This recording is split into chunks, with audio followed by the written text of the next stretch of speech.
Guys, what is happening? And welcome to another episode of the Flip the Mindset podcast. This is episode 28, and we're with the fantastic Jared Rowan. How you doing? Right. Otherwise known as the Littlest Chicken. Jared is a TikTok superstar, do we say? Oh, come on, aye. That's probably what everyone always says. Phenomenon. A global TikTok phenomenon. And he keeps it as Scottish as you can imagine. It's a guy on TikTok who makes you proud. That guy on TikTok that makes you proud. Someone actually said to me, is it that guy with the specs is just brilliant, pure brilliant, isn't he? The wee orange Tammy. The wee orange Tammy, the trademark Tammy. But you also have a laugh like as well. You done the Tammy with the guy, the model, and he's there, and you're just like that. I would be this guy if I wasn't fat and ugly or something. An ugly bastard.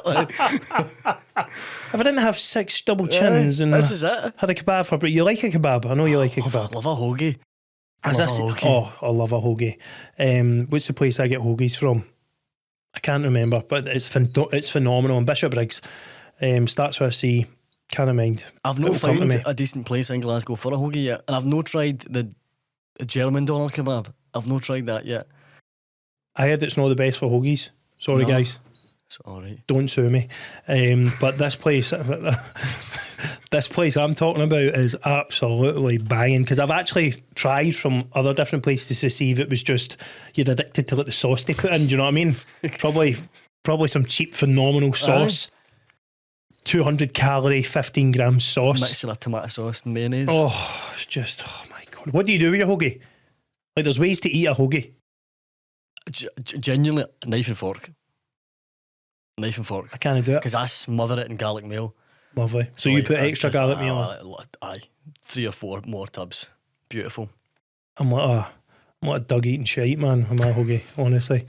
Can I not? Knife and fork. It's everywhere. It's doing me. It's all over my hands, mayonnaise. I'm banging it in, man. It's brilliant. Gives me the feel. It's phenomenal. I feel like that's how you get the whole taste, though, because if you're eating it with a knife and fork, you're never getting a full part of the hoagie at once. It's more an experience that way, I guess. You experience the hoagie wrap. Whereas I'm just hoovering it. Round 2, where's my hoagie? So we're here to talk about the Littlest Chicken, but what I really want to talk about is the man behind the Littlest Chicken. As you know, at the Flip the Mindset podcast, we're as authentic as we come. And we talk mindset, mental health, we talk about our guests, and this guest is probably, I'm going to put it out there, as probably one of the most interesting guests. Do you get that a lot that we have had on so far, and we've not even started yet? Because I follow a lot of your stuff, of course. Do you know, I'm not going to lie, I was stuck in your TikTok yesterday for about 4 hours. And 3 hours a day, I went all the way back to the start and watched them all. And as I said to you before, it made me proud to be Scottish. I know a lot of people watching this will be like, I'm the exact same. And it made me, it brought a lot of memories back. You do a lot of quotes and a lot of, what do you call it, like spoofs? Or what do you do when you do the wee... sort of daft, sort of sketchy. Aye, the sketches. Spoof, sketch. Aye. So when you do them, it brings a lot... And I mean a lot of memories back. The one where you danced to, what is it again? Mama. Oh, tell me, ma. Oh, man. Tell me, Shamrock. That is one of the funniest TikToks I've ever seen. Honestly, go on to this and look at this and watch this TikTok. And just the way you're trying not to dance and then it just goes, man. It's going to be fun. It's brilliant. Because we've all seen our uncles do it. This is it. Or aunties do it at a party.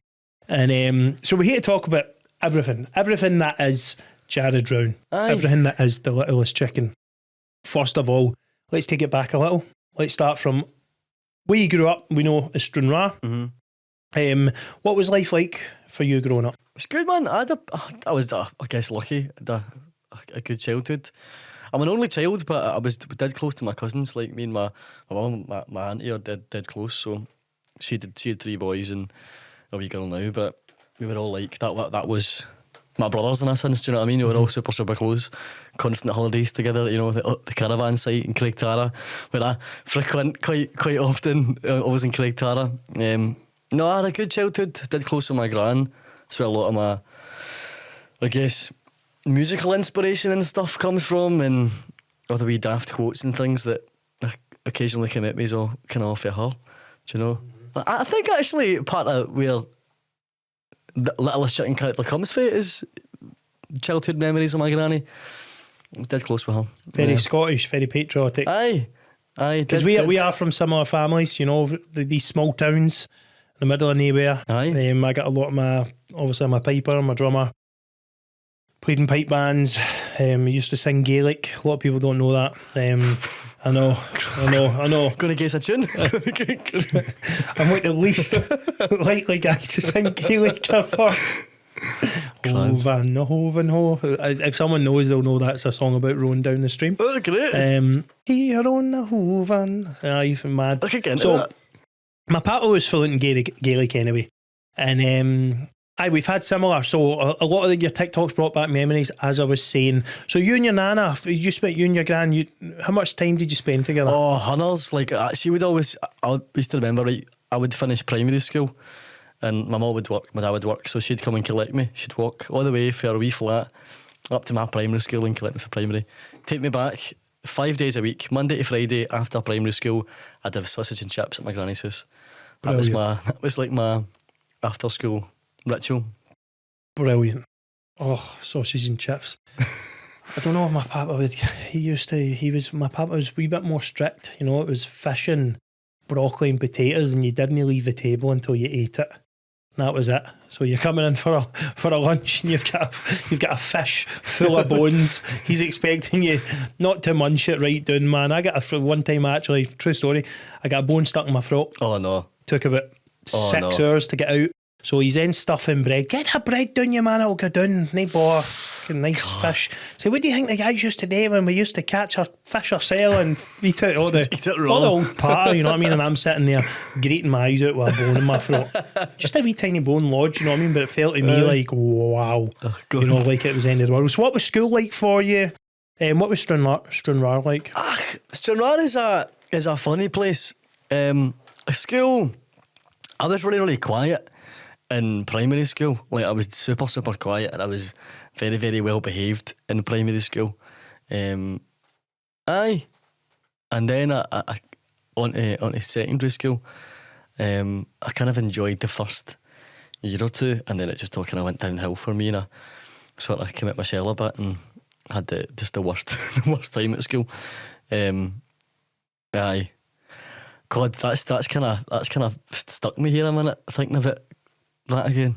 I don't really know what I could tell you about school. That's good. That's good it stuck you, because it means something. It does. It holds a lot of frustration in my life that, you know, when I was beginning to understand that this is where I start crying, by the way, right? But this is it holds a lot of frustration in my life when I was sort of finding out who I was there, and again coming from a small town and not being able to be who you are there and things like that. And that's actually, maybe in this moment I've kind of realised that is perhaps why I disliked school so much, is because there was a real block of not being able to enjoy myself, I think. Yeah, be yourself. I guess I suppose I wasn't really aware of who I was then also, but like that was a bit. I had a lot of anger inside me when I was in secondary school. Like I always tried to be the sort of class clown and the funny person towards the end of my years at school, and I just kind of gave up on it. I was a wee fanny, I think. What was the process? What was the process? What were you going? What were you going through at that point? What was in your mind? So you're going to school. What's your worries before it? What you feeling like during it? Because obviously you mask.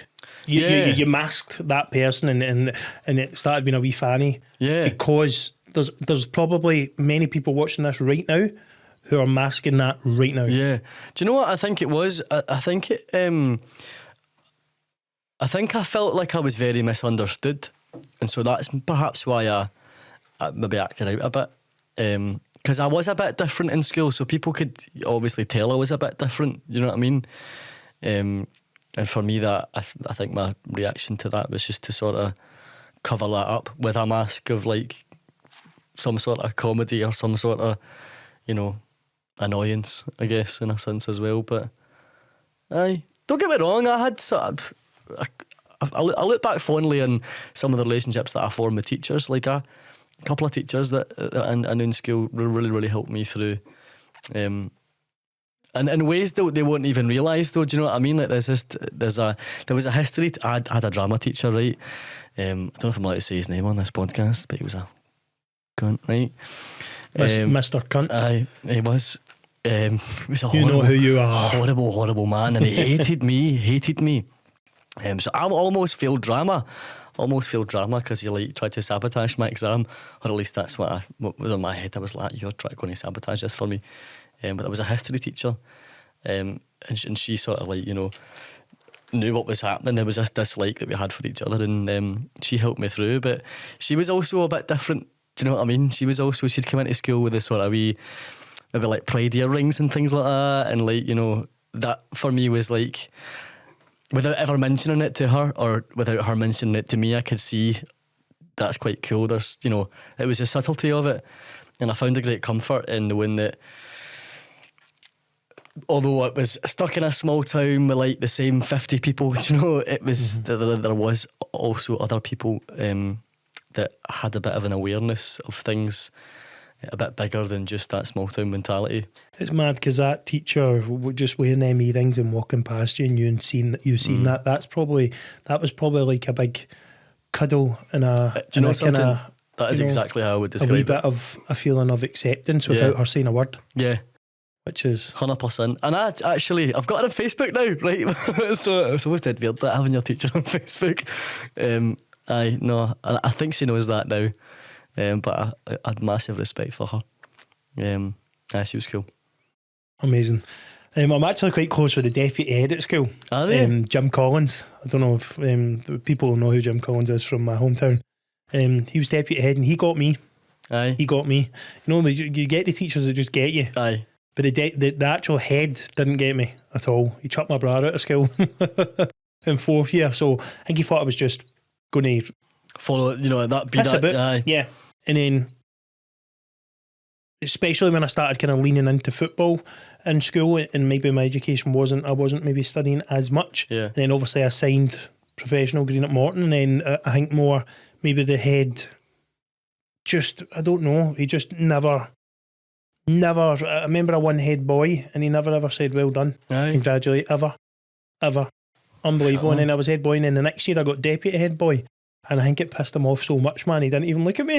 I think he just wanted honestly, I think he just wanted someone who was going to be a doctor or going to be, you know what school's like back then, it was like teachers wouldn't talk to you about any other job set for uni or any other pathway set for uni. See, you want to be a footballer, you're not going to make it. See, you want to be a singer, you're not going to be a singer. And that's really, really interesting you say that, right? Because we could go into the whole sort of, I guess the difference between the arts and football and the whole masculine stereotypes and things that come with that. But see, at the end of it, in that moment, there's a lot of similarities in the sense that for me, what I wanted to do wasn't necessarily the academic side of things. My passion was theatre, was music, was the arts, and similar to you was football, which wasn't necessarily academic, but and the lack of, I think, support or encouragement in anything that wasn't going to go to Oxford and become.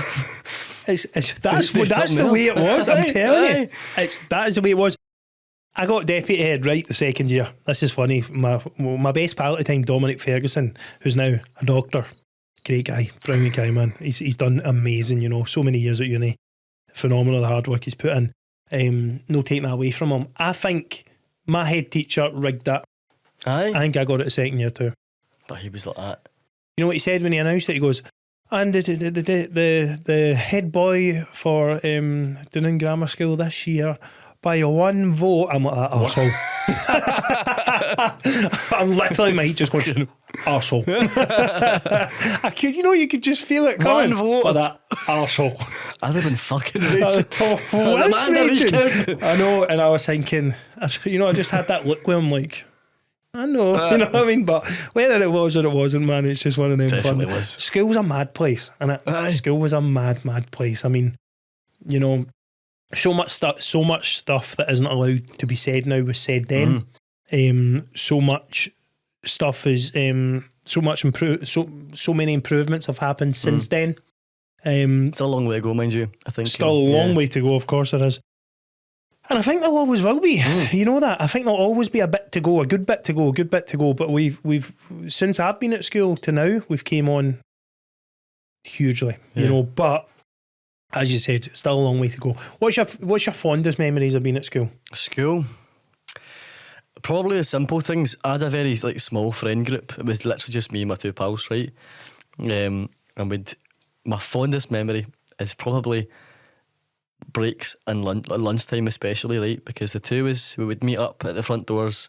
We'd go to used to have vans outside the school where you'd get a doner kebab wrap, right? A wee hoagie wrap. Do you know what I mean? Doner meat, curry sauce, wee wrap, 50 pence, excellent, bottle of red cola, right?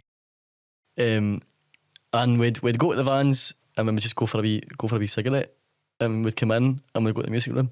That was my fondest memories of that. Was lunchtimes, towards the end of my school, was going for my wee lunch, having a cigarette, and then going to the music room and playing the piano, and taking a break for everybody else, because we were just they'd let us in a wee music studio, just the three of us, away from everybody else and everything, and just play the piano and sing all lunchtime. Do you think that was your frustration, getting taken out on that piano? You know, and not in a way like you're slamming that piano with your elbows, not like, you know what I mean? But do you think that was a get out for you? It was definitely, I think the smallest part of the small escapes you were able to have in school was them moments, and that's probably one of my fondest memories. I think, and actually, talking about that, my two mates, I hadn't spoken to them in 5 years, until genuinely 2 months ago, when we just so happened that I reconnected with one of my mates, and then the next month I reconnected with my second mate, and kind of all back in touch again for the first time, and genuinely maybe 4 or 5 years. Brilliant. Aye. Brilliant. I kind of, it's you think at school you're going to be together forever, that friend group, don't you? And then you soon get a shock when you end up, a year out of school and you've only got maybe one, or you only stay in contact with maybe one of your group. There was 12 of us, 11 of us, we were all really close, all done different kind of stuff, and I'm telling you, we dispersed quicker than I could even imagine. And some of us have reconnected now, and it just, I think that's something we need to work on. Humans need to work on. Pupils need to work on it. Something in school that they need to maybe stick together more, because your hardest part isn't school. Your hardest part, they tell you your hardest part is school and all that, stick in, blah, blah, blah. But what they don't tell you is 2 weeks out of school, when you're on your arse, signing on the door, not even getting a cleaning job, that how rough it's going to be, how difficult life is, or life can be for many people. They don't warn you of that, and they don't tell you. They should, a lot of more effort should be put into to try and prepare us, and especially stick together with your friends, because they're the people that have got you through school, But also, having the acceptance that sometimes people do drift as well, Of course. Having that awareness that sometimes you're going to go and do things, and, in 5 years' time, you might get back in touch. That's all right as well. Yeah. That's a positive of it. Absolutely, for sure. So did you have dreams growing up? Normally I talk about, young men have dreams growing up, don't achieve the dreams, feel maybe a wee bit disconnected with life, and end up maybe a bit lost. Did you have dreams as a young boy? I always wanted to be an actor or do theatre, and for as long as I can remember, or do something, entertainment wise. It was always my dream, and a huge passion for music as well.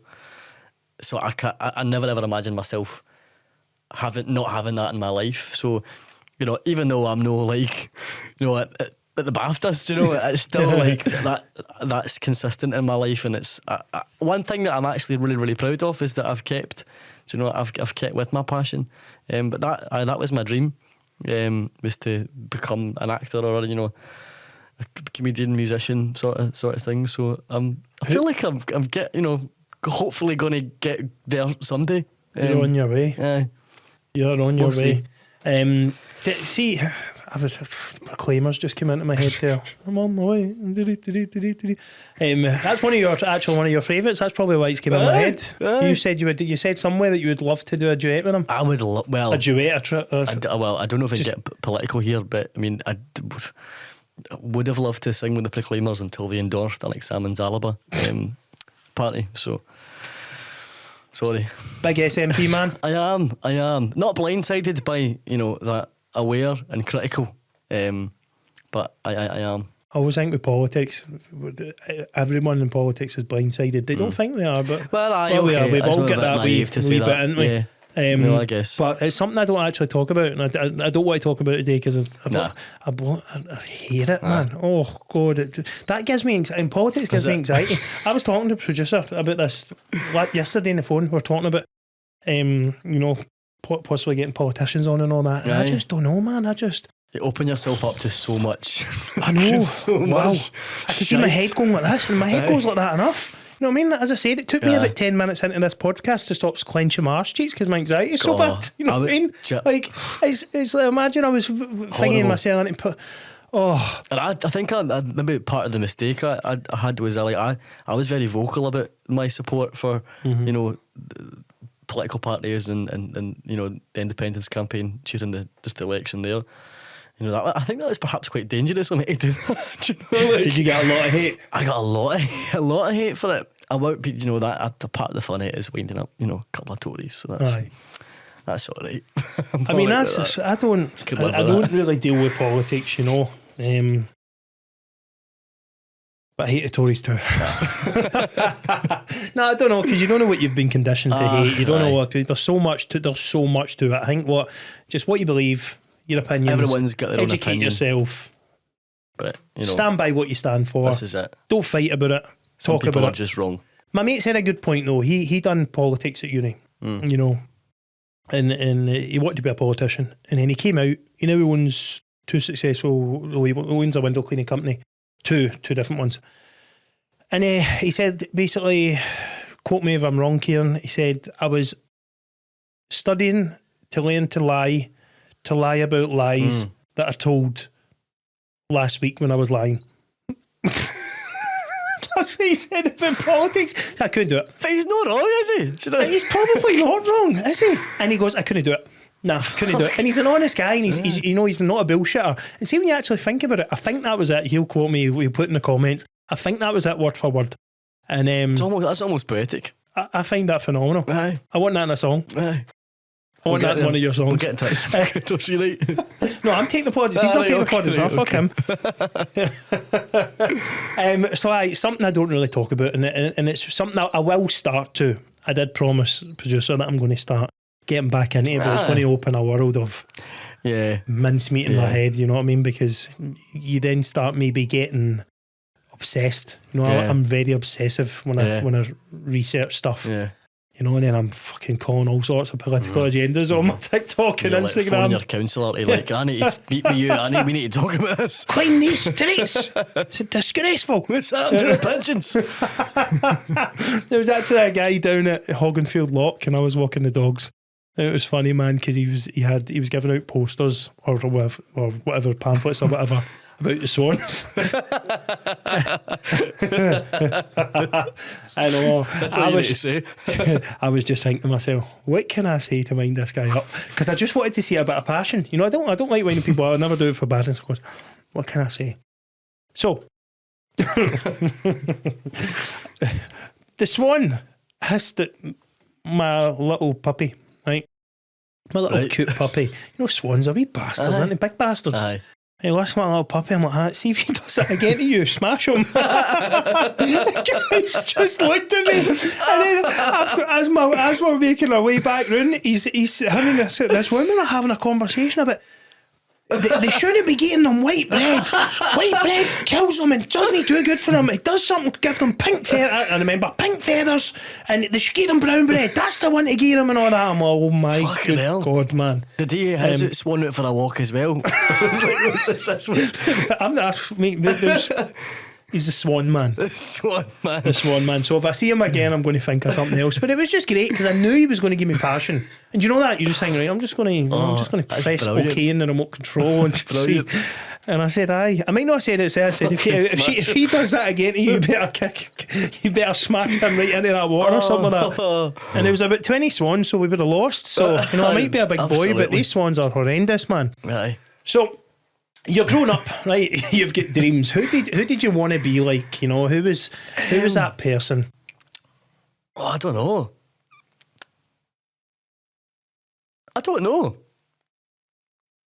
Who did you have posters of on the wall? I never had posters of anybody in my wall. I went through a brief stage of being obsessed with like WWE. So I had like the wrestling belts and like Triple H and that. We all did, the figurines and all that. Phenomenal. I had hundreds of them. Obsessed with Kane and The Rock. Hundreds of them. Jeff Hardy was my favourite. Aye. Jeff Hardy was my favourite wrestler. What's amazing is, right, we used to have like the ladder, and you would have Scotty 2 Hotties suplexing someone off a ladder. Do you know what I mean? Or whatever.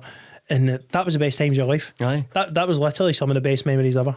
Playing with WWE figurines at like 17 years old. no, well, have we stopped doing that? There's nothing wrong with that. But listen, nothing wrong with that. We still play it on the PlayStation. Aye. But aye. I think that was my favourite games in the PS4 as well. Was WWE games. Aye. They were brilliant. Do you smell Brilliant. what The Rock is? Did you like The Rock? He was the best, man. I was a bit before my time. Do you know that? How old are you? 21.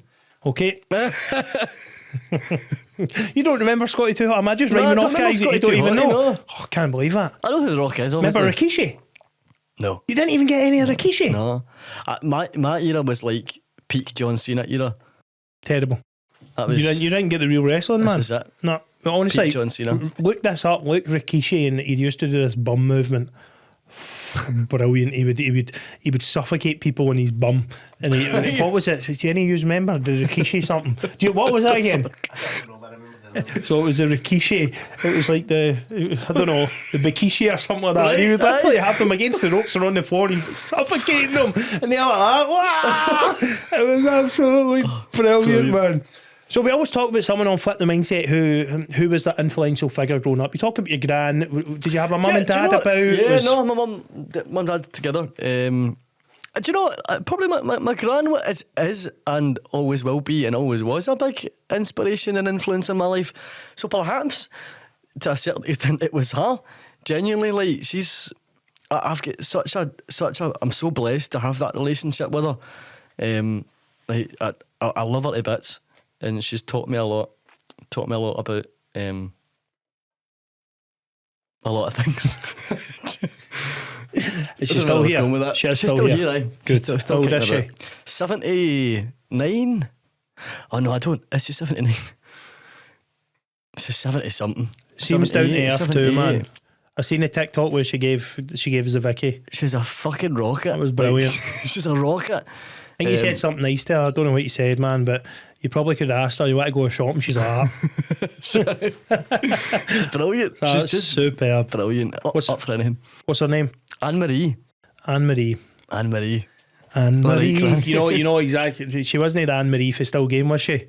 Anne-Marie for Still Game. No, remember the... Was it... that's Rose? No. Rosemary. Sorry, Anne. That was Rosemary. The guy. And she's like, Rosemary, he's batting aside. Oh, brilliant. You talk about Ford Kiernan, talking about Still Game. Yes. You love him. Ford Kiernan, Greg Hemphill. Big inspirations growing up. Of course, aye.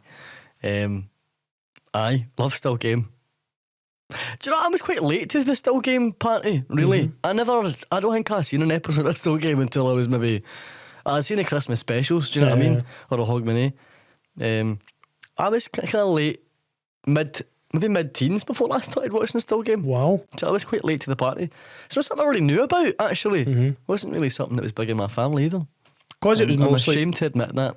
But probably bigger than my time, growing up through the teens. You know? I don't know. Well, it's never... 2005 it stopped, right? Maybe as you growing up, what were you watching growing up, like teenage years? Well, I don't know. What did I watch growing up as a Wayne? I was obsessed with Scooby-Doo was my programme. Brilliant. That was when I was a Wayne. What, teenage years? I mean, I was still watching SpongeBob. Still do watch SpongeBob. So like Recess and that? Nah, never a fan of Recess. Right. No, I was just thinking there because when I was, maybe it's because we've been kind of, my mum raised me, of course, but obviously I was with my nan and papa's a lot. And Father Ted was something I got absolutely obsessed with growing up. Loved it. Not that either. Never that either. Oh, man, you need to get in there. Cup of tea, couple of McVitie's, Father Ted. Aye. Here we go. That's right. Phenomenal. Cultured. I feel terrible.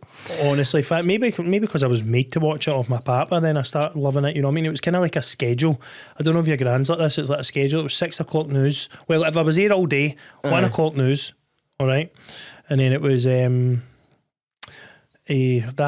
programme, the buy and sell things, man. Oh, bargain hunt or no, the auction? other one. What do you call it? Flog it? No, that Dickinson's Real Deal. The more kind of snobby one. They don't buy and sell things, they just bring in things and...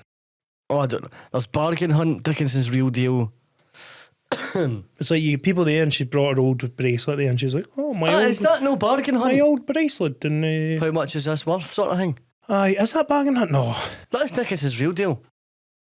Antiques Roadshow, that's the one. Yeah, I told you, more snobby. Even the name, man. It was just more posh, man. Posh people selling a ring that's worth about 400 grand, man. Aye. Then you get wee Pat for the scheme that comes in, and she's like that. I'm looking for £200 for this, and then I was like, that's actually worth 2.2 million.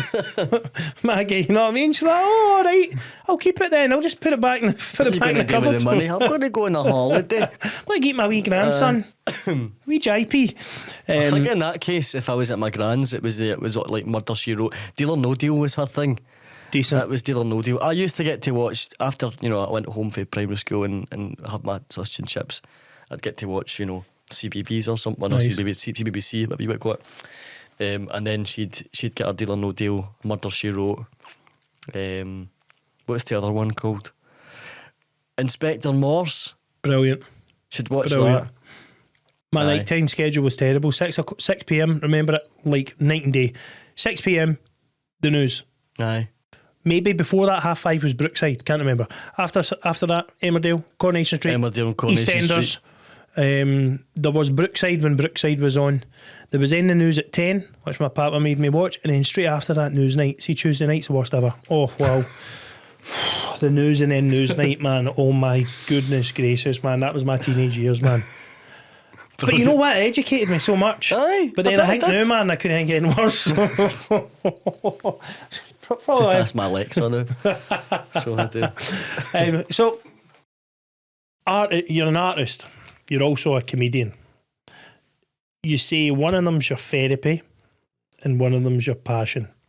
But both must be your therapy, of course. Aye. Talk to me about your therapy and passion and how you use your music for one and your. So I think a lot of it goes hand in hand, and it comes from my passion growing up, wanting to do something in the arts, theatre, music, whatever else. My therapy, I guess, is the music, and that's because I love telling stories. I'm a huge storyteller, and I love listening to stories, and that is part of the process of making my music and. I guess my process of therapy, dead cathartic, is songwriting. That's how I let go a lot of my emotions. It's by writing music, and I often find that I do it in short bursts. Like I'll bottle things up so much, right? And I'll either go out and get absolutely mad with it, or that is the alternative for me. Is just to like sit in my room and just like bash out this tune. And that is, it's polarising. That's one extreme to the other. Do you know what I mean? But back in the day, certain bands put them together. Didn't they? They went mad. Went mad with it. On tour mad with it. Aye. Do you think if you didn't have the music, you would be in a much worse place? Probably. it was kind of heading that way for a while anyway, to be perfectly honest with you. And it's genuinely only in this past week, 2 weeks, I've been able to sort of check myself of that and tell myself, hold on a minute, here, this isn't going the right way. This isn't why you moved. This isn't why you came to Glasgow. This isn't why you came through here. Talk to us about it. Obviously, the party scene. I've seen obviously on Instagram. Yeah. You're a party man. But listen, that's a way of getting frustration out and all that. We all do it. We've all done it. Yeah. We've all made our mistakes. Why wasn't it heading the right way? What was going on?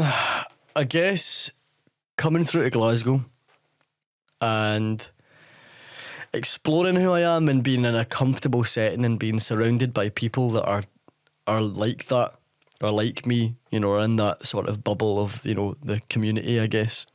And then, you know, having that freedom of, I was in a relationship for 4 years as well, do you know what I mean? So having that, being single and going out and experiencing Glasgow as well, and then, like, you know, stumbling across this culture that exists within, you know, the scene in Glasgow of drugs and alcohol.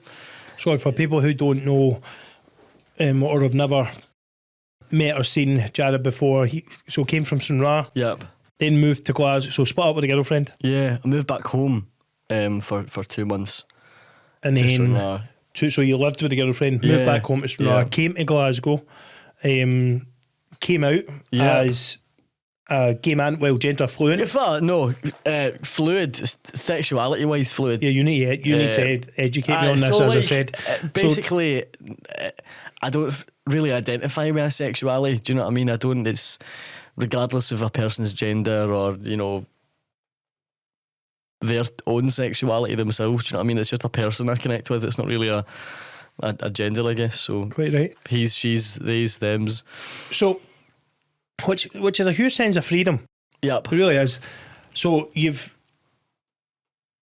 moving is big. You know, I moved to the big city from a small town. I know what it's like. It's big, it's hard. It's a new world, you know, especially moving to Glasgow. You know, it's the scene, it's the place to be.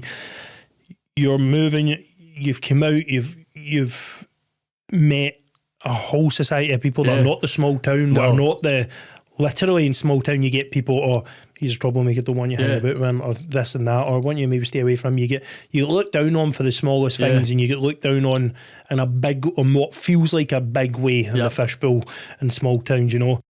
And then when you come up to Glasgow, you've not got them people judging you anymore. You've came in, you've found what feels like your people, you know, or people that you can that you have much more in common with. That could spiral anyone into having the time of their life, let's be honest. And it has, and it still is, admittedly.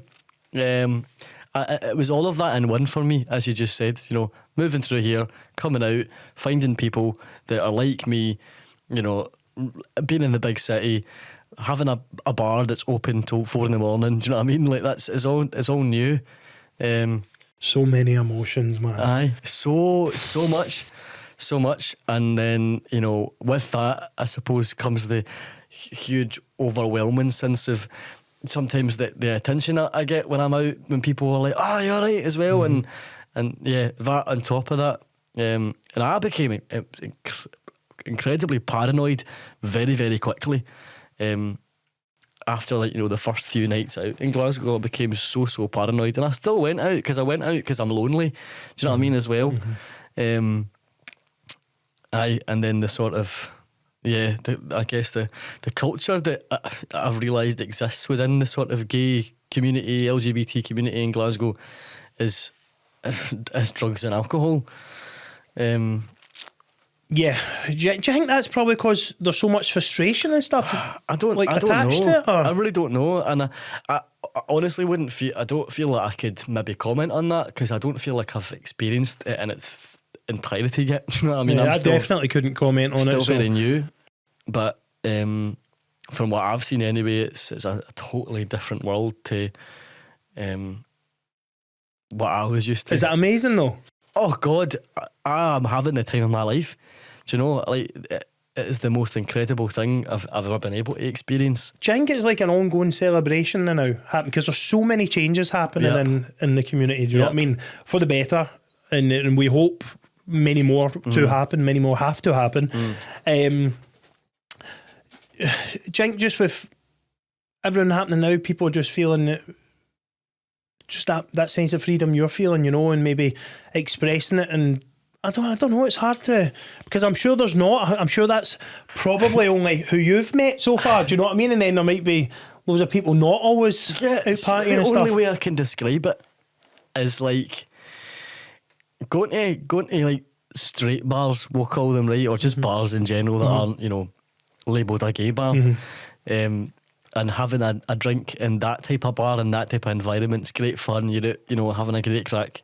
But see, when you go out in a gay bar, it's like it's like that coming out. Do you know what I mean? It's like coming out again every time you go out. It's like you're out. Out. Do you know what I mean? What is it like then? Tell me, because it's fucking do you know amazing. I'm actually going to go. Man. I am going to go down to Polo or whatever. I'm actually going to go down. I do want to, because as I said to you, I'm really open with. My mind is really open, and it needs to be, because we need to be that way for our kids growing up, and it should have been that way at the start. Let's be honest, you know. So, and I do want to go down. You know, I've just obviously we'll take you on a tour. Yes. But we'll take you to Katie's bar and we'll take you to XM, right? You'll have a fucking time of your life, right? Everyone says it, honestly. I've met so many straight people, men and women, who says, "Listen, get down to the gay bars are brilliant." A problem as well, though, I think, genuinely, and I'll be openly honest about that, is the amount of straight people now in gay bars when that is a safe space. That's just to escape the normal bars. I guess so, but like also when the reality of it is that they're a safe space for queer people. Yeah. Do you know? So the minute you get 50 straight people coming into the gay bar, it no longer becomes that safe space. Do you know? So totally that's the importance of. That's something I now feel very strongly about. Is I've now found a space I can be me. You don't want it taken away. Yeah. Do you know? Yeah.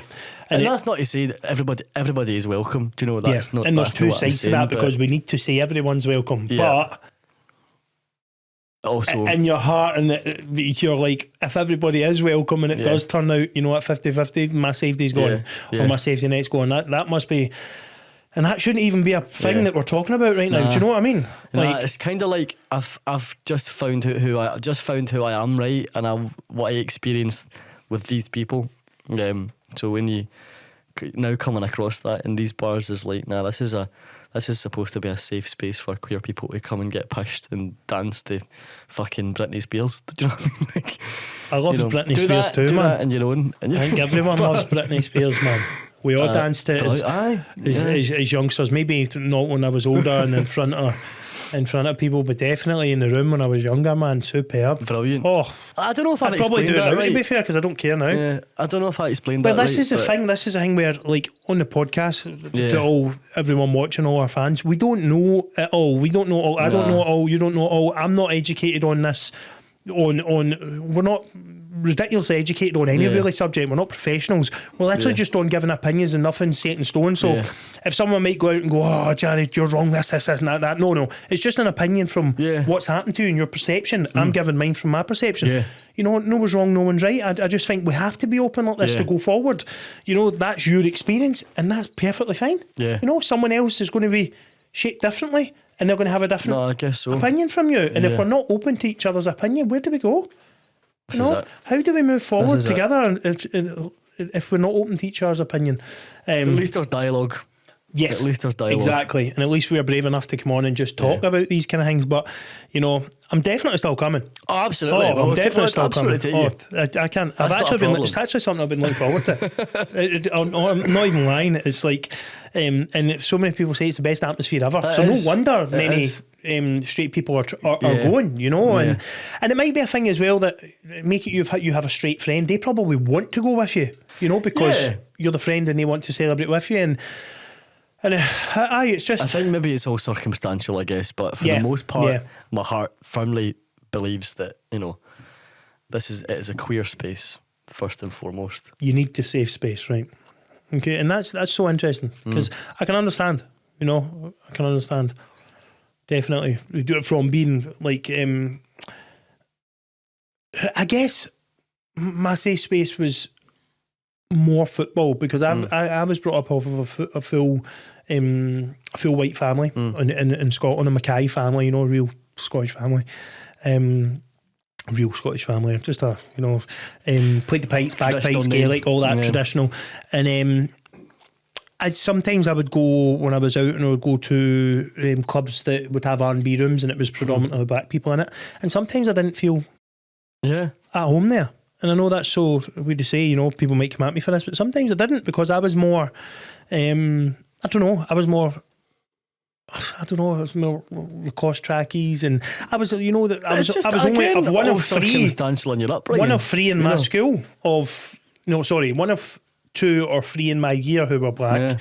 Me, Siobhan, Amy, Jace, Julian were one of 5, and then there wasn't many in the school. Do you know what I mean? So my place was with white people more. Do you know what I mean? So I understand that kind of, when I did go, I felt, right, I can't really dance like my dad, or like my African American side. I can't really dance like that. I've never learned to dance that way, you know, as much as I love it. I would look like Jack and Victor. I would look like Jack and Victor in R&B room. Basically, that's it. Brilliant. You know. And let's not sugarcoat it. And I'd be like Jack and Victor in R&B room, because I wouldn't be able to do it. And it really did feel uncomfortable. Now I'm much better, you know, and I was talking to Biggs and Bash about this. We were talking about the different upbringings they've had to me, you know, and how most of my friends are white. Do you know what I mean? And many of their friends will be, you know, predominantly black. And it's circumstantial. It is. It's circumstantial. And I think there's no right or wrong, because I think with all these subjects, if we don't talk, if we don't get ourselves open to opinions, let ourselves be open to opinions, listen to each other, educate each other where necessary, we can't move forward. This is it. And you know, I always think that when you know, the important thing about that dialogue being there is, if ever anybody ever sort of, you know, has some sort of, you know, negative opinion about, you know, whether it's my sexuality or the things that I do, or, you know, all that sort of stuff, my first instance is never ever to get angry about it, never ever to get, you know, hurt about it. It's to educate. I think that's the first point of call, is to keep that dialogue going and educate over hate. That's my new slogan. Education and positivity. Yeah, that's totally it. agree. Yeah. And if people aren't willing to see from, you know, that perspective, then I guess that's potentially on them. But the most important thing, I think, is education. Yeah, conditioning and lack of education is why we're in this phase now. Do you know what I mean? But we're now the first country in the world to implement LGBTQ plus education in secondary schools. Really. Exactly. Yeah, which is great. Which is a positive for sure. And it's, you want to say that there's probably a lot going on behind the scenes now to get much more done that's maybe not been signed off yet. I'd hope so. You know, but then you wonder again, why is it not been signed off already? Yeah. Let's just get it done, guys. You know what I mean? Waiting for? Ladies and gentlemen, and every gender, every sexuality, let's go. You know what I mean? Let's have no blocks, no barriers. And it's interesting. I really do not mind anything. What I don't, you know, it's not. You know, I'm me. You know, I want other people. I want my son to be who he is. If he turns out to be a gay man, trans man, to be gender fluid, then good on him. You know I'm what I mean? gender fluid. Why do I keep saying gender fluid? What? No, this is how I'm educated now. Why? Right. Why am I saying like so? So fluid, right? Like sexuality wise. Sexually you know what I mean? fluid. Like, so see how you would have somebody that identifies as straight, or gay, or bi. Yes. You know, I'd say I'm fluid. Do you know what I mean? I don't really care. Maybe pansexual is but I fuck knows. Right, you know what I mean? Who actually gives a fuck anyway? You know, but gender wise, my pronouns are he, him. I'm like definitely a man, but like sexuality wise, it takes a bit of understanding. It does. You know, this is what people get. People might come at me. This is the dialogue. Like, people might come at me now and be like, he's not doing this. Why are you not educated on this? I'm that's trying. right. There's so much things to be educated on these days. I'm trying, and I want to understand. This is, I want to understand, and now that I know that, then that's more education. Yeah. It's more positivity. Yeah. I never even knew there was a term. Fluid was a term until a couple of months ago. I just thought it was bisexual, but there's a term where you're like, don't really have any sort of particular gender that you are attracted to. So there's been a lot of new terms coming out. Yeah. And they make it someone maybe doesn't go online as much or has Facebook that much or maybe works too much. They're not going to know them. They're not going to know the new terms. So education, absolutely key in school for sure, and out with school. But it's always interesting to talk about because these waters are murky. They're dark waters, and people are scared to have the conversations. People, like someone said to me the day just before this podcast, you're very brave for the subjects you talk about, and I have to talk about them, even if I get hate and stick or say the wrong thing. Fine, I'll take it. You know what I mean? If I'm wrong, then absolutely. But I just feel with Flip the Mindset, we need to these subjects need to be talked about because if not, who? If everyone's scared to talk about them, especially celebrities, they are really scared to talk about them. Kind of put a foot wrong. Do you know what I mean? You cannot. We the media's done that. Let's be honest. You know what I mean? But we need to. We need to. And I wouldn't feel.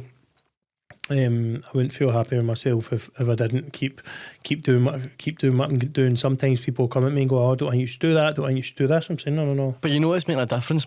And you've seen that. Absolutely. That's why you continue doing it. And today's podcast, even the wee things that we're talking about, before I knit for a BB, is so I know many people won't understand much of what we're talking about today. And it's important that they do, and it's important that when you go away from this podcast, you educate yourself more, as I need to do as well. And if we can have people actually doing that, going and educating themselves, coming back with more open minds, which I have hundreds of mails coming through with, since all podcasts we've done, with people educating themselves. You've changed my whole perspective. Last week with Megan Welsh, people are looking at influencing and influencers totally different now, because how amazing she was when she came on, how brave she was, the way she spoke, the way she spoke about influence, the way she kind of crushed a few myths that we have.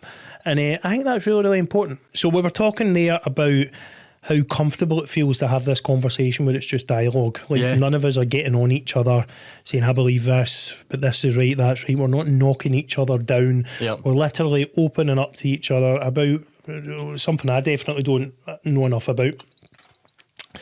The gay community, the LGBT. What I wanted to know now, right, is do you know the full syllabus? What would you even say? Syllabus? It's LGBTQIA plus, lesbian, gay, bisexual, transgender, queer, intersexual, asexual, and then the rest. I think. It's so needed. It is so needed.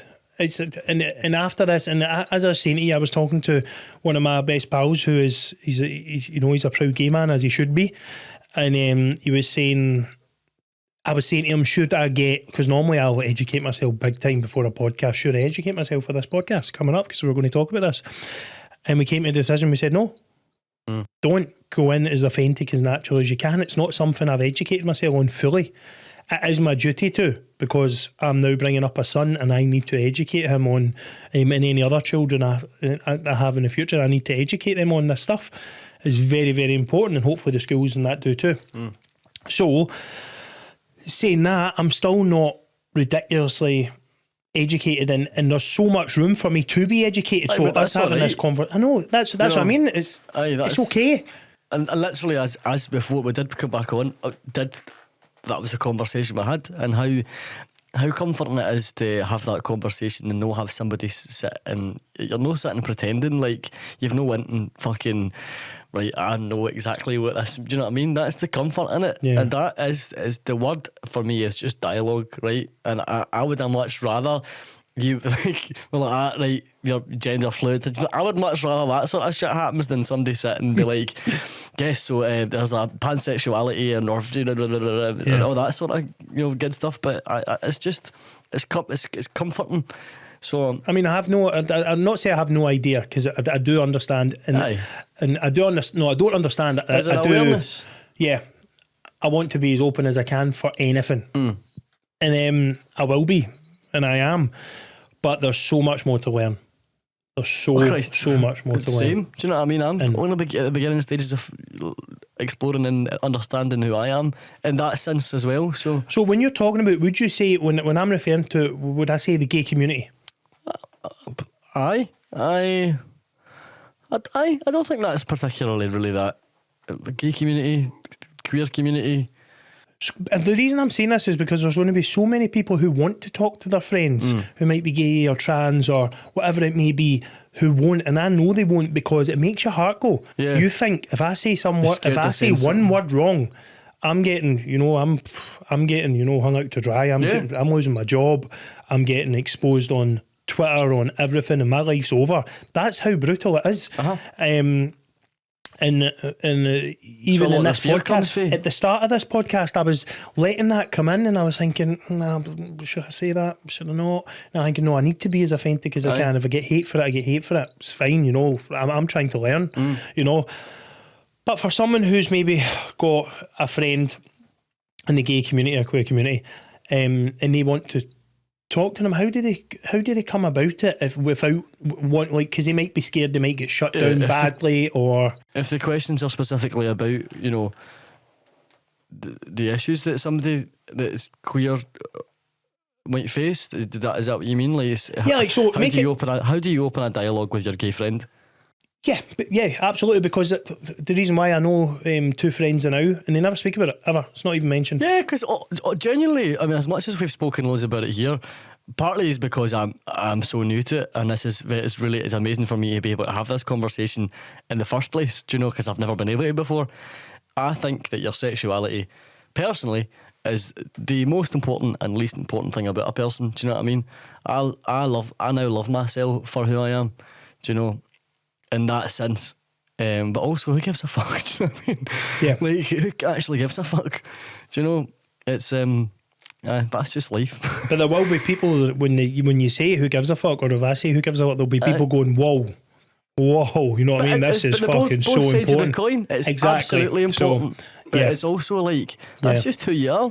Do you know? That's just who you are, and that's amazing. That is we so can't amazing. change who we are, but I just hate the fact that so many people in our world have had to change and hide who they are for so long.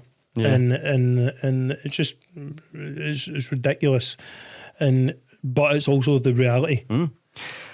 I had to come up to myself as straight when I was a lot younger. Like I thought I was gay. How was your process? Talk us through what happened, because obviously you had the girlfriend for. I've only ever had girlfriends. I thought when I was young, a lot younger, beginning stages of my teenage years, I thought I was gay, and I'm pretty sure everybody in my family thought I was gay, and whatever.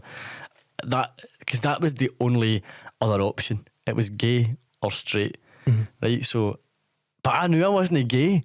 Do you know what I mean? So it was this weird, and that's where the frustration and the who the fuck am I? Because I don't identify with that. I can't, that's no me.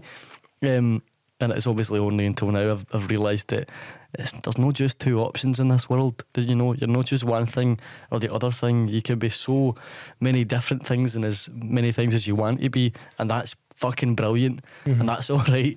Do you know? Fucking hell, it makes you a bit emotional here. I'm starting to get emotional just when the way you said that there about there was only gay or straight, because that was true. Yeah. When I was at school, it was only gay or straight, and you not being able to feel like one of them, that's awful. That was my life for so long. Like I had no idea who I was. I couldn't, and I was so in myself. I couldn't bring myself to understand it, and so I pretty much came out to myself straight, and because I was and still am very much interested in women,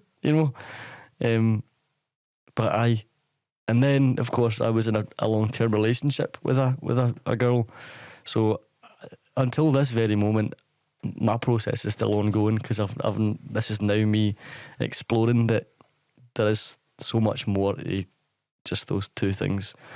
I'm a bit of disbelief at the minute, because I've never kind of took it into consideration how fucking shit that was at that time in my life, that like having not been able to identify with either. Like, that's mad.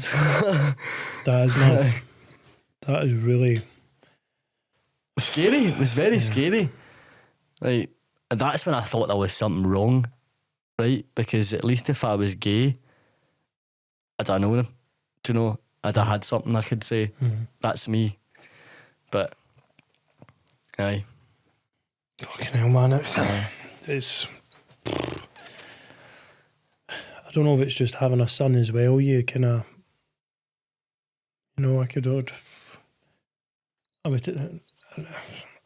I can't understand, of course, because I've not been in that position. The only way I can I can refer to is probably my mental health. When I knew I wasn't. I don't know. I didn't know if it was anxiety or PTSD or whatever. I was so lost, and I did feel so alone. And you speak about being alone and feeling alone. Many people would go, how can Jared Rowan or the Littlest Chicken feel so alone when he's such a sensation on TikTok, when he's winning media personality of the year, was it? When he's he's on voice calls, video calls with Nicola Sturgeon, and and everyone loves him. How can he feel that lonely? I want you to talk us through that, because this is important. We seem to think because someone's successful that they're happy.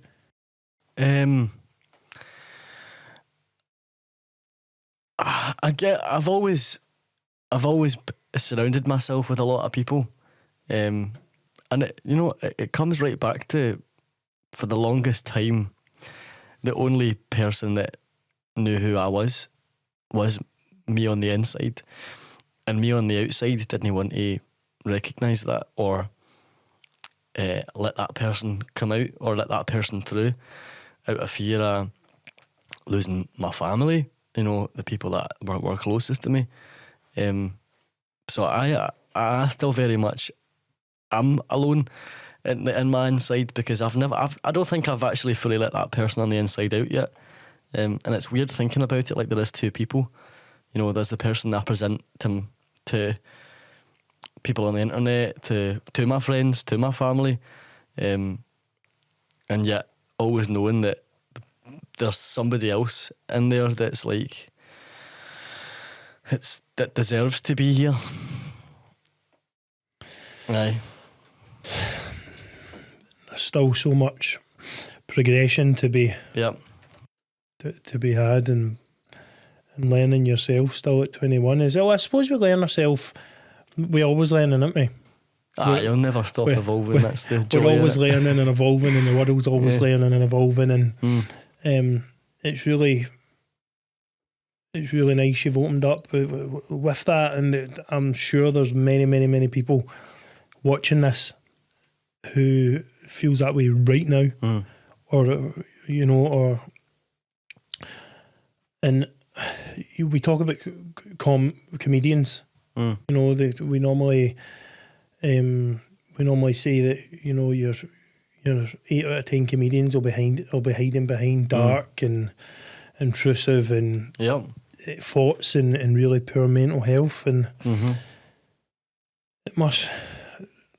That's when you do your make it, when you're doing your funny stuff, right, and you're doing your sketchings, does that ever make you feel more acceptable or more or does that push you further away from who you want to come out? I think it feeds the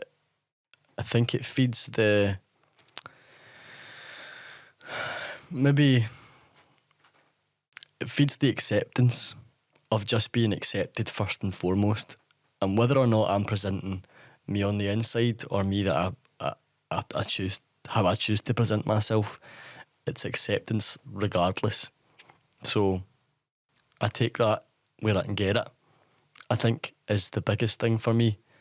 And I also, struggle massively with my mental health, very much so, more than I ever have in a long time in the past, sort of since moving to Glasgow, actually. I was a point, Christ, there was a point I must be 3.5 weeks ago.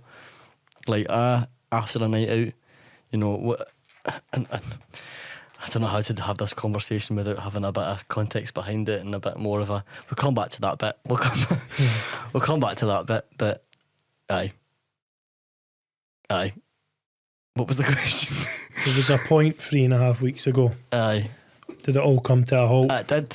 It came to a massive fucking, like, but I spent 45 minutes at the end, like, the top of the bridge at the Clyde. Do you know what I mean? That was me.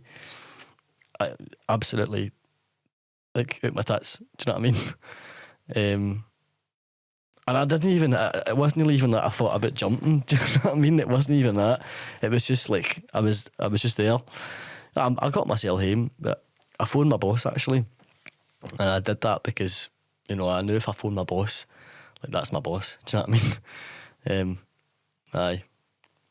That's been the most, you know, recent sort of maybe reality check, I guess. I've always had an unhealthy relationship with alcohol anyway. And that, you know, part of that's running in certain aspects of my family. Aye. So that's a bit of a battle that I'm fighting at the minute. We have so many teenagers who have taken their own life, especially young men. Yep. And that's predominantly where I do a lot of my work. And it's always, a lot of the time, it's these boys have been under the influence of drinking drugs or drugs, whatever. And it's came to this halt. And when you are under the influence, you've got to think maybe that it's. So people used to say it's a selfish thing to take your own life and stuff like that. It's one of the most horrendously difficult things in the world. I've been there many times, and it's scary. It's petrifying. You don't know why you're there. You're in limbo. So much going through your head. It's racing. Then it's too quiet, and the drugs and the drink can mask it, but then there's a time and certain nights out that I've been through myself that there'll be that 2-hour period where it can go either way, and that's where I think we're losing a lot of our young men, not just young men. And it's tough because I've been there. As I said, I just came out recently and talked about the cocaine that I was taking. Now obviously my brother died of drugs, so I was against drugs my whole life. And I mean, my mates tell me now, they're like, you used to fall out with us for taking drugs. You would literally not speak to us for a week or 2 weeks, and I would really against them because that's what killed my brother. Choices killed my brother, but drugs were in him when we found him. But choices inevitably killed him. Now it's tough because I feel like I was trying to get closer to him, drinking, and then I started taking the cocaine. You take one bit of cocaine and the next kind of 10 minutes, no worries. Free as a butterfly. Walking around the club, shaking my butterfly wings, fucking no care in the world. You then take another one. Before you know it, you're on a night out and you're in a club and you spend more time in the toilet than you do in the dance floor, and you know you've got a problem. And you're having conversations with people with the same problems as you, and it's the only time I hear men and women as well speak about their problems is in a kitchen table during the night. You will hear everyone's problems in a kitchen table. If you want to know which of your friends are having problems in their life, kitchen table, through the night, flying the wall, you'll hear everything from everything they're going through, and then it'll be forgotten about the next day. They'll die for 5 days till the Thursday you get yourself back. You know, people who have done it will know, and there's probably very few of you who haven't. Let's be honest, in this society we're in, and you know, you're talking to from policemen to lawyers to bank people to footballers to rugby players. You know, it's everywhere. It is mad, especially this new prop. This prop drug, it absolutely wires people. It wires people to the moon. And I remember one time when I'm sitting on a couch and I'm thinking, what am I doing?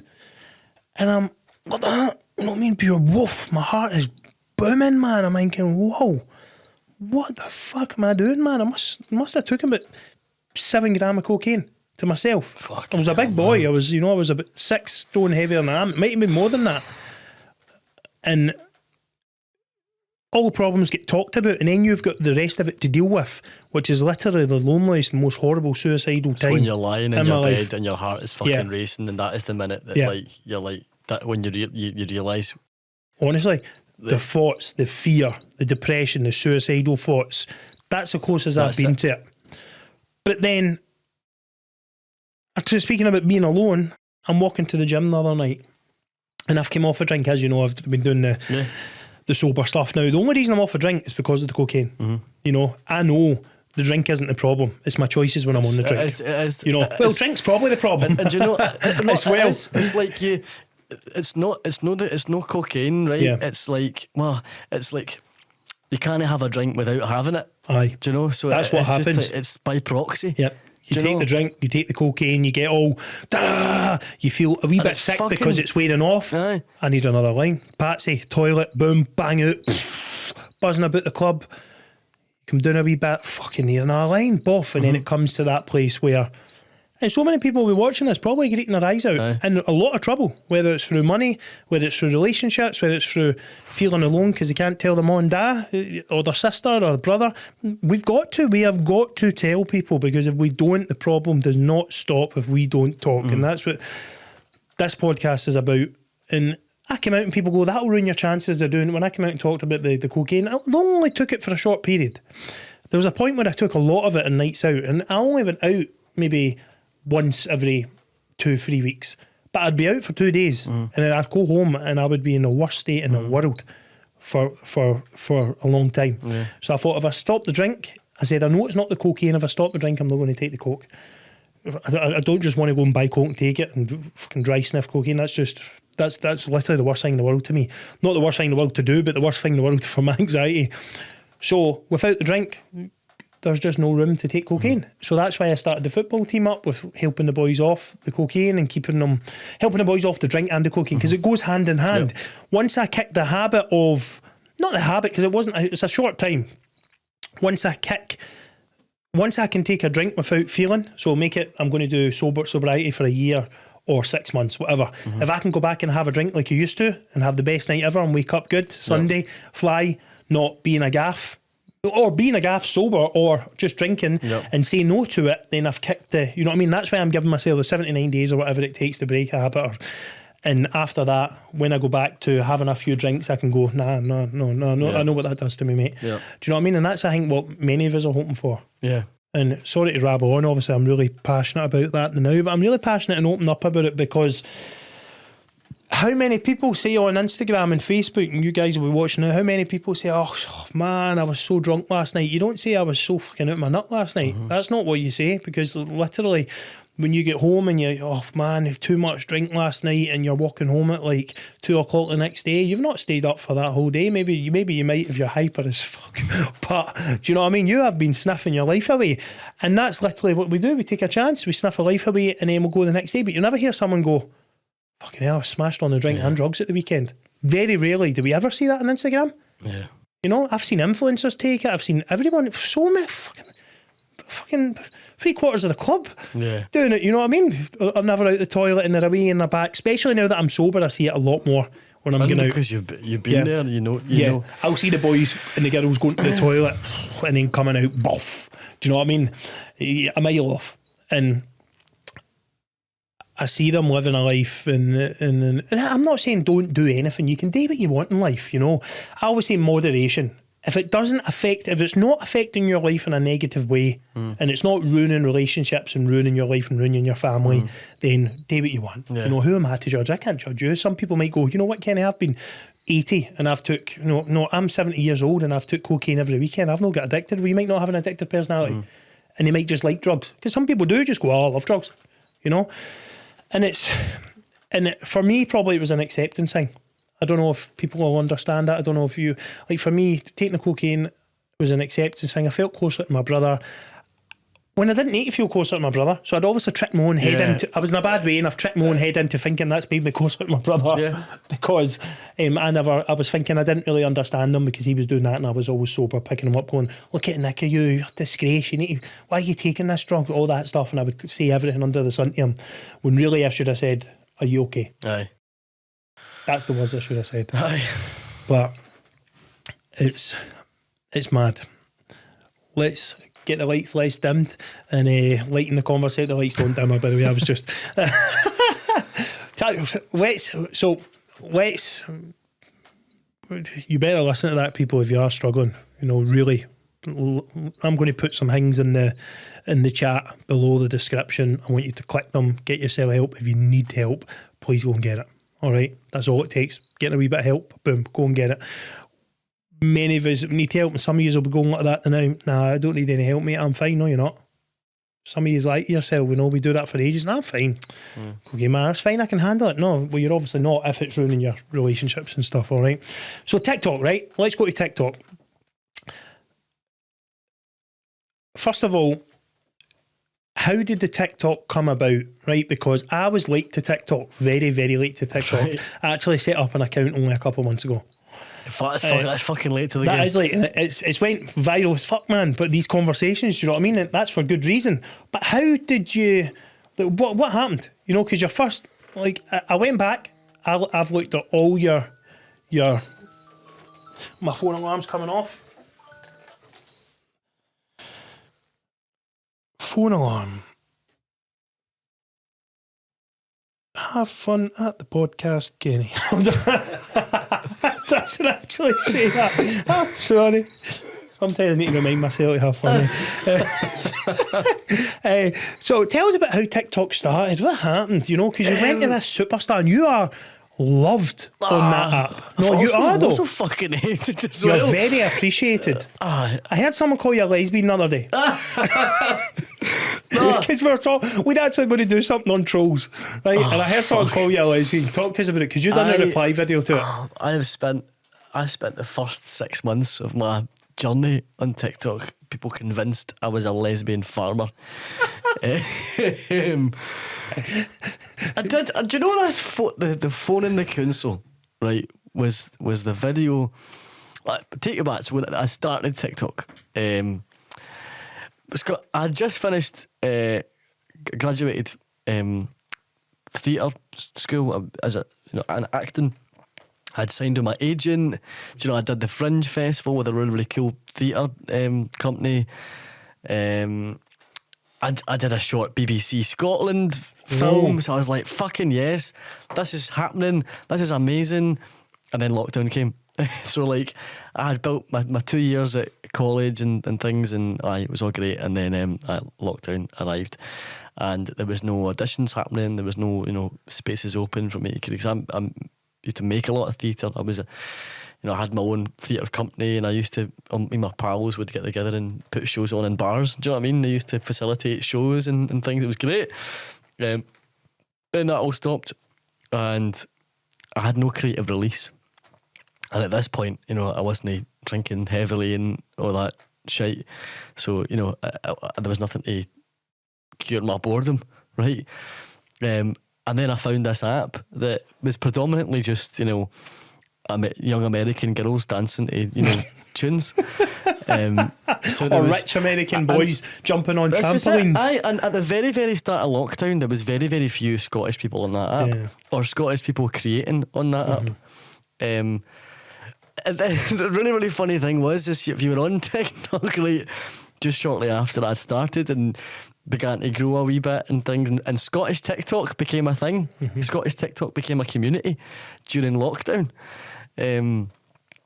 You'd be scrolling as an American girl dancing, as an American girl dance. There's that rich American guy, jumping in a car. Oh, there's that wee Scottish cunt. It's like, you know what I mean? That was it for a while. It was the two extremes. It was me with my hat and my glasses on, like Charlie D'Amelio. You know what I mean? On a kayak. This is my kayak. Let's go. But and as much as it grew and it cured my boredom, when I had a massive creative release and I could sing some songs and do some daft videos and talk shite and get pushed on live streams and quit my job. Do you know what I mean? That was a big thing that happened as well. But we'll come on, come on to that in a bit. This community that was established, and my mental health, like honestly, it has helped me get through that shit period of being locked in the house so much. Because at that point, you know, my relationship was breaking down. I'd spend the whole day in the living room, and she'd spend the whole day in the bedroom. You know, that was it. We were kind of done by that point. So for my peace of mind, it was this online game. And I used to laugh at people when they told me they had internet friends, right? But I shit you not, I have met some of the most fucking amazing people that I live. My flatmate, I met her on TikTok, Kimball. We met on TikTok when we lived together. Is that the one I met? That's just like we met each other on the street. We did. Remember outside Cosmopolitan? I think I was a bit drunk. I think you were steaming right, and that might have been a sober night out for me, and I'm like that. Oh, Littlest Chicken, you're supposed to be coming on my podcast, and then your pal goes, "You're the mental health guy."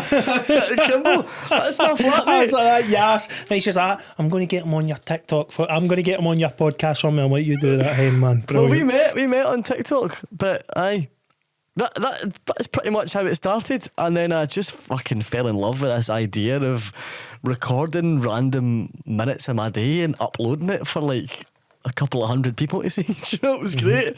Like anybody cared what I was doing. Now for over 500,000. Aye, it was like I'm eating a cheese and ham toasty. You know, aye, great. There's 200 likes for you. I'm fucking smashing. Do you know what I mean? Do you know, people don't understand this, and I asked this to Megan Welsh as well, and I do. You rely on it a bit for your mental health, don't you? Yeah, I still do. These my followers are. I feel like they're my family. It's so weird. Strange. And I've met like one of my best friends, Rebecca. She sadly lost her fiance to suicide and is now raising 3 kids on her own. I met Rebecca through it. I've met other people through it. I've met some people that have changed my life. Honestly. And helped me so much. Yep. And that's strangers. Yeah. And honestly, they've done more for me than some of my friends have done in my whole life.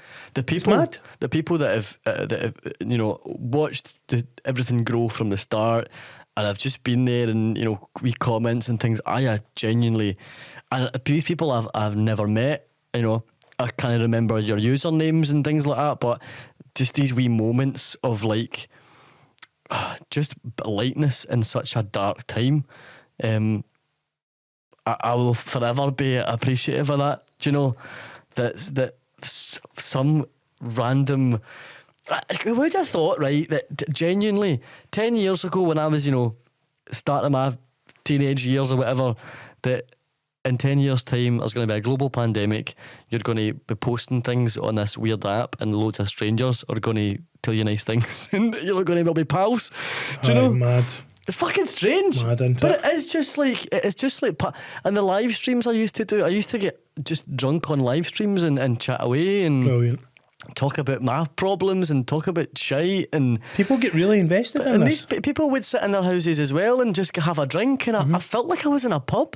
Like at some points, you know, you do wee duo lives and things, and it genuinely felt just like having a conversation with pals. And all I was doing was in my living room with a can of dragon soup, right, reading comments on a live stream. But I genuinely felt such a connection and such a back and forth. Like honestly, it was the most surreal experience. But forever grateful of it. my first live. Before, this is when I was starting up. People were like, you need to go live to get followers. So first live, I actually became quite pally with this guy after it. First live, set it up, put my wee light on behind the phone. You know, the wee light things that make you look everyone's sexier. Got now. Aye. And so it's a household necessity. We go to the skin on my thing, thinking I'm good. Someone goes, look at the size of your fucking head.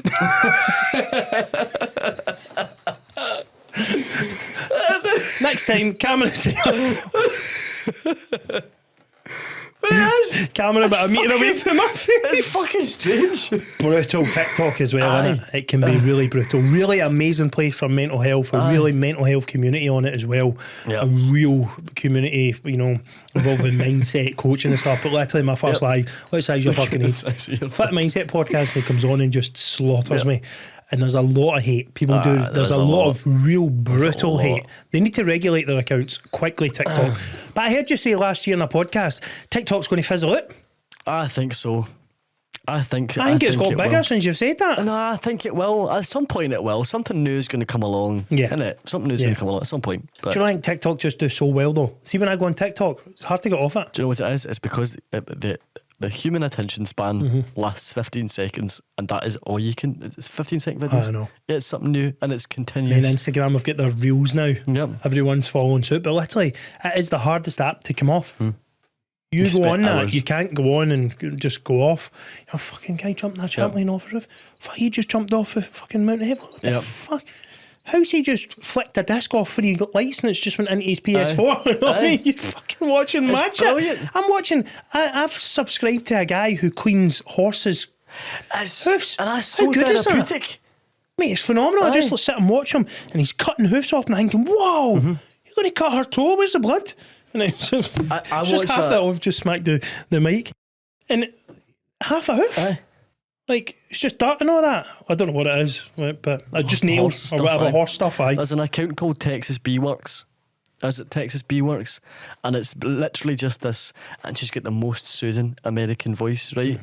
And it's just her, and she goes to houses and like saves bees, right? So there's like Blonde girl. Aye. Amazing. It's like there's a big beehive in like a toilet, and she comes in and just like scoops these bees up. And she doesn't even do it with gloves, does she not? Or a mask? Scoops them up. It's crazy. I fell in love with her. It's amazing. Honestly, man, she's and these bees, you know, they're just on my skin, and you know, it's like, you fucking waste. And then you find a queen bee and you put it. That's the worst American accent. That's like fucking South Welsh accent, man. It's like you put the queen in the and all the bees will follow. And that's what she said. And all the bees will follow. And it was another great day of saving the bees. That's in every video. She's got about fucking 20 million followers now. She did Jason Derulo's. She's a bit too friendly with the bees, isn't she, man? Something. Come on, right, she's like, I think her pillow, instead of fluff, it's just bees. Bees. Just get a Fuzzing blanket. Bees, it's man. just a blanket of bees. She's wrapped there, man. Like and the she queen. trains them to like make her cups of tea and shit. And, like, I've not seen this. Is this new? No, I don't. That was a joke. All right, TikTok for you, man. I'd believe you. So, was there a specific moment, right, that you went, you know what? I'm feeling, as an artist and comedian, I feel I'm here now. I feel I've arrived. Do you know what I mean? I feel this is what I want to do. I don't know. I think I guess as it started to grow, and you know, I just sort of throughout the progression of it fell in love with it more and more, and that's literally the easiest way I can explain it. There wasn't really a specific point when I thought, do you know what, this is I'm going to keep doing it. It was just like it just happened naturally over time, and the amazing things I've got to do through being on TikTok and online and things, and the people I've got to meet, and I've always wanted to release a song. It's always been a dream of mine. So to release my first song, Hey, last March, I think it was. Stop taking my questions off me. That's my next question. Okay, I'm sorry. You've just absolutely done me. Sorry. Literally just scrolled down. Save it. We're going to pretend to edit that out. You didn't hear that, right? So, number 2. Not that kind of number 2 with my IBS, but number 2, you got to number 2 with Hey. Aye. Mate, it's brilliant. It was, well, listen, you say it number 2, right? Oh! That's it. Just listen. That was Listen. What a tune. This bit's a good bit. But I've realised that there comes a point Smashing. Smashing. happiness cannot be with him. We're all getting a listen to this. 'Cause you played it I acted the fool. now. The glass man means nothing more than a shell. Good, do you like it? Never felt as much at home. This is my favourite. Really? I'm with you. And I've Never felt half as whole without you. The drink only That's when I start to resent you and I come down. Aye. Regret it. It's phenomenal. Fuck, that was a year ago. No, it wasn't. Maybe.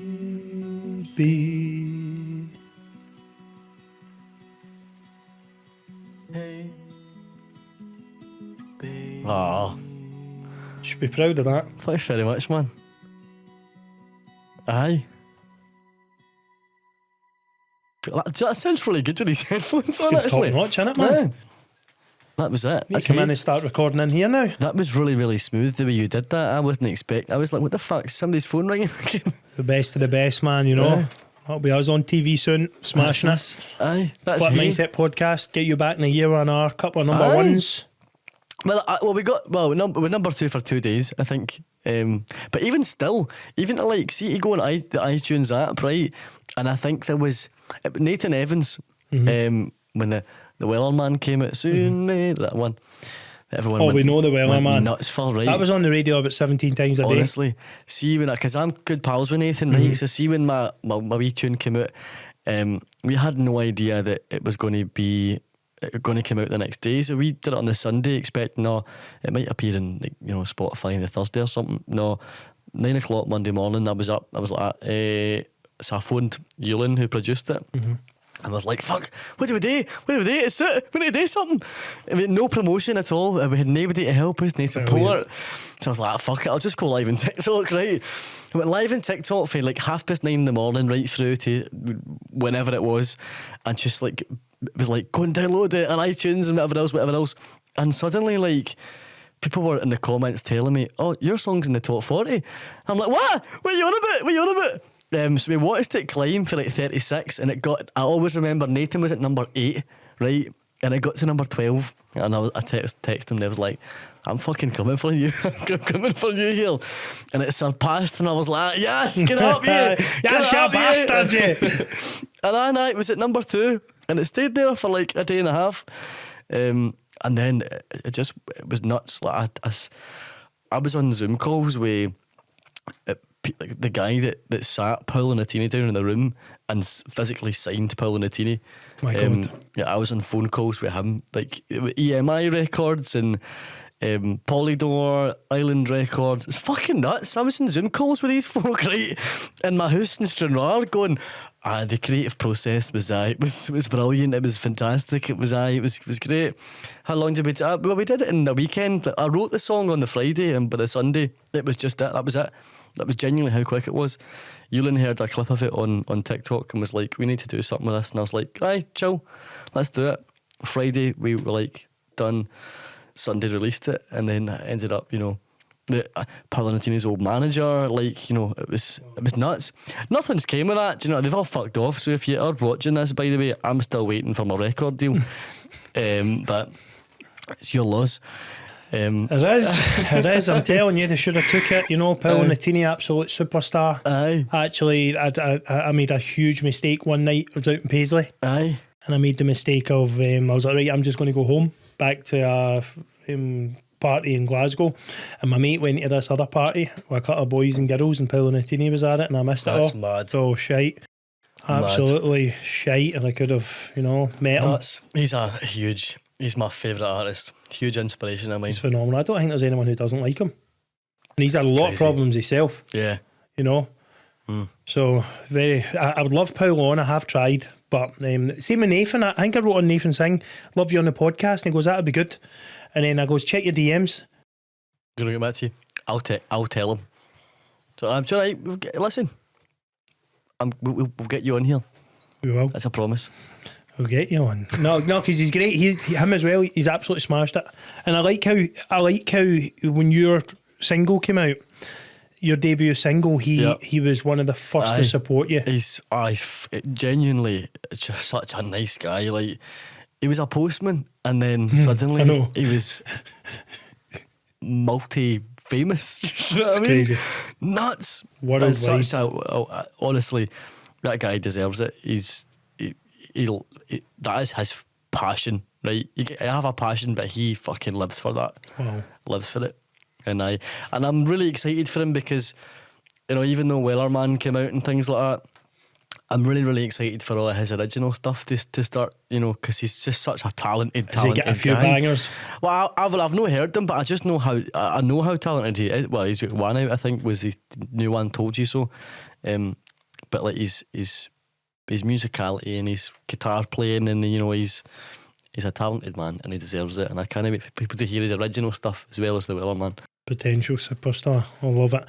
Right, coming to your releasing the single, right? So, a question here that I asked some fans sometimes for questions, and my friend's a fan of you, and he was saying, how much responsibility do artists have producing their own material while starting out, and how does this change? So do you always rely on the producer, or you having to, like, you basically answered that question and you just chucked it out, you just went, fucking have this, man, number 2, there you go.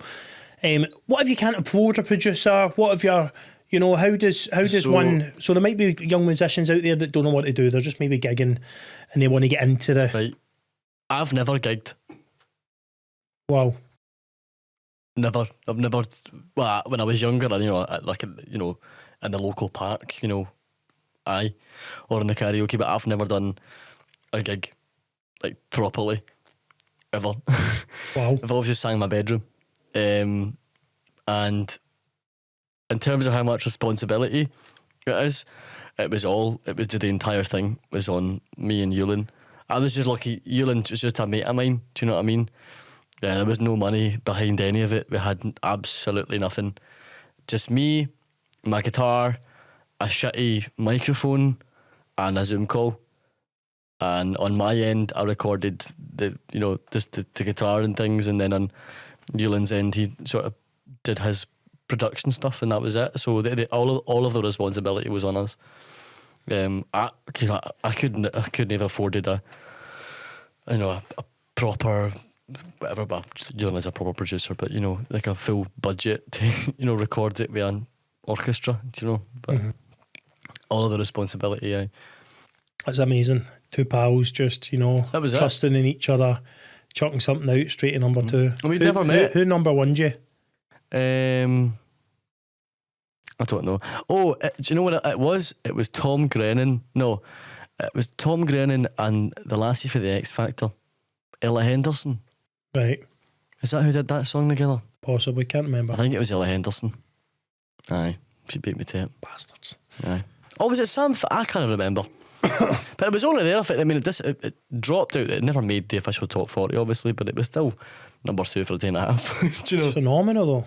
Aye. It really is a big achievement for someone who's not even gigged. Aye. You know, normally people don't realise when someone does get a number 10 or inside the number 10, they've been gigging for years. Aye. Do you know what I mean? They've been gigging for years. They've been busking for years. They've really, lots went on behind the scenes. So just says how much talent you've probably got to give. And especially you and Nathan together can do something. Do you know what? Genuinely, it was the people that listened to it, people that streamed it, people that downloaded it. I could have chucked it out, and it, you know, when it existed on YouTube forever and things. It's as soon as we shoved that, whenever it went, the reason all this amazing stuff has happened musically is because of the love and the support of the people that have shown me.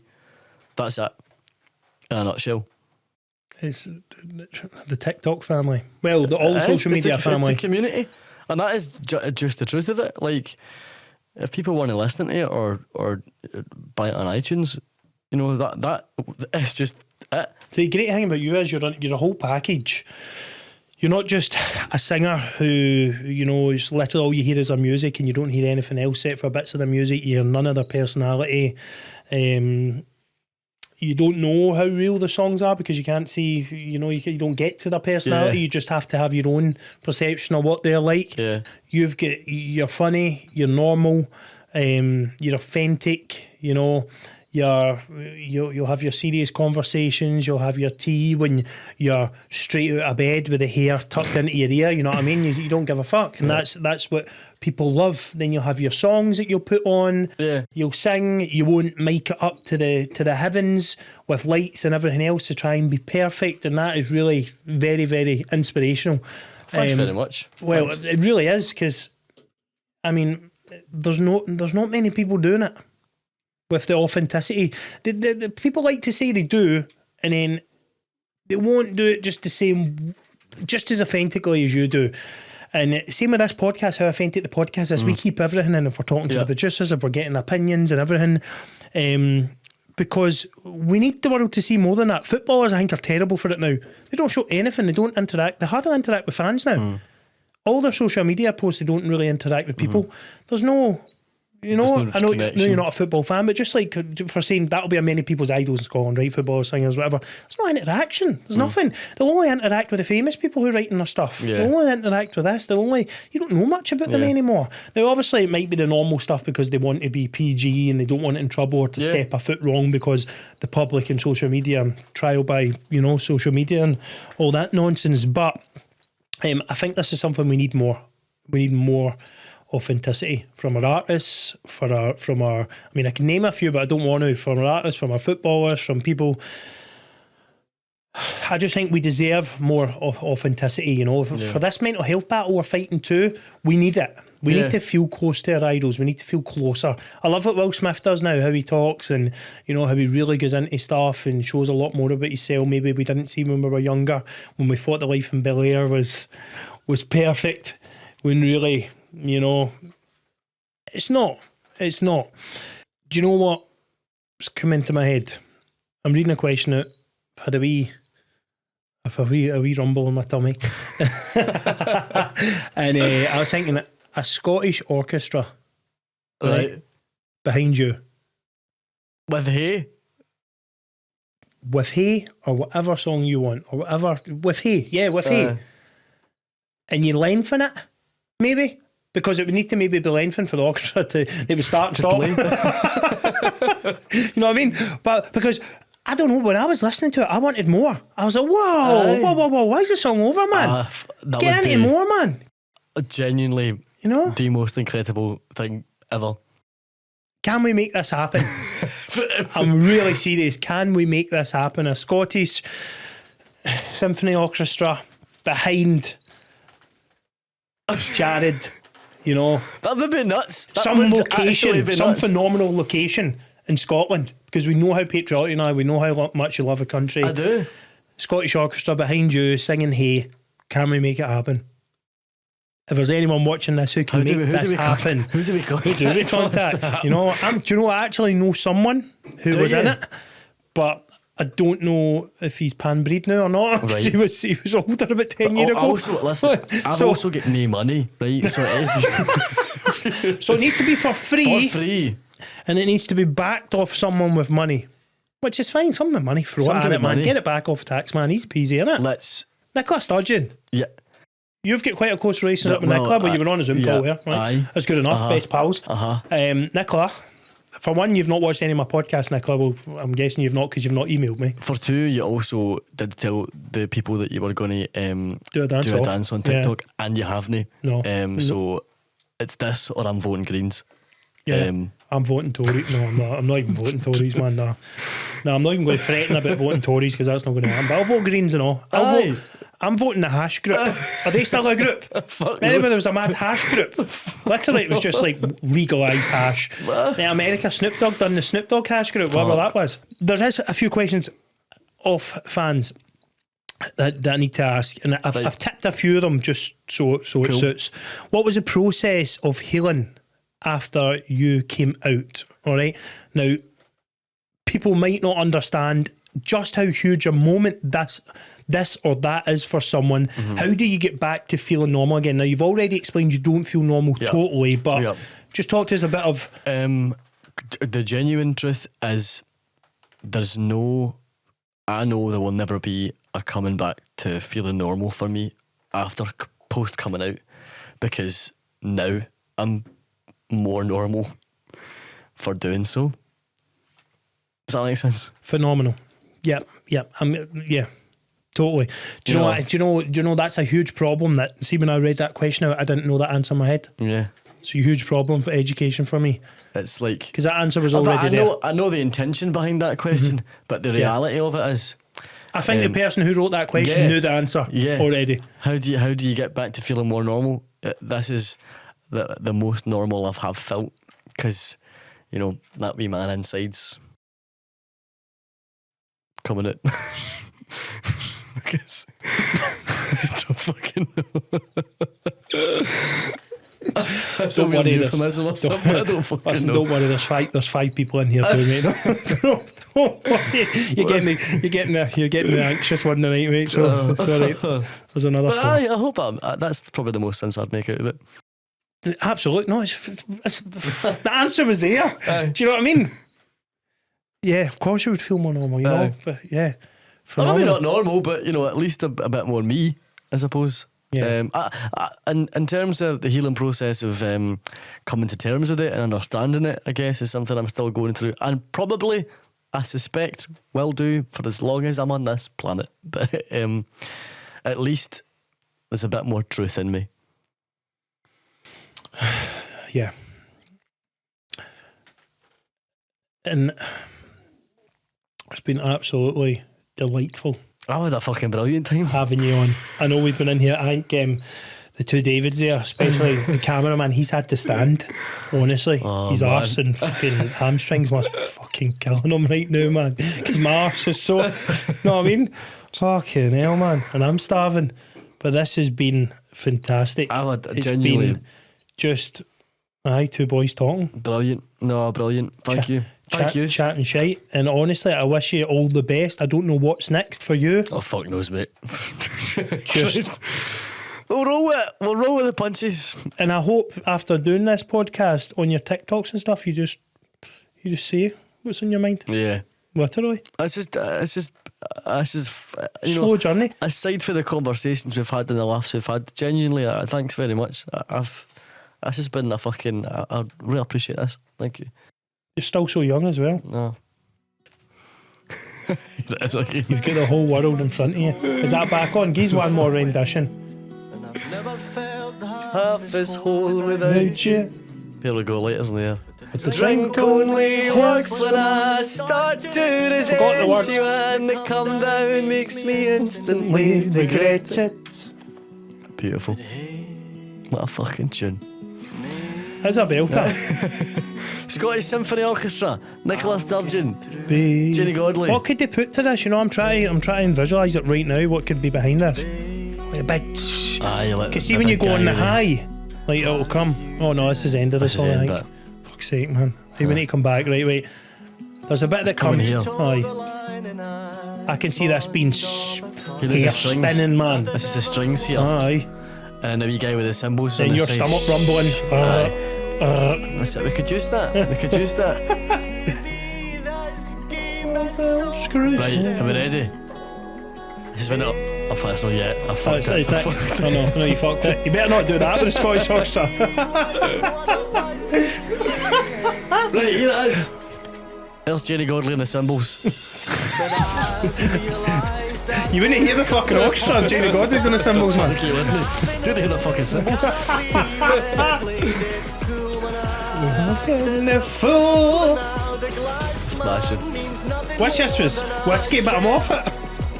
Try to educate people to stay off it. I'm like, I hope this is gin. Sladsha. I've never felt so without you. But the drink only helps. Fuck off, helps. To resent you, and the come down makes me Instantly regret it. Aye. I don't know what she's doing with herself now. I think she still thinks about me. See if you're out there. If you see this. Nah. Oh, Christ. Life's brilliant, isn't it? Oh, fuck, man. Guys, please hit that subscribe button. Press the bell. Get me an EXM with the wee man. Oh, do it. The big man. Gonna be class. Can't wait to come out. Aye. Don't want this podcast to end. I'm just fucking talking shit now. Cheers. Thanks, guys. Cheers. Bye. Take care.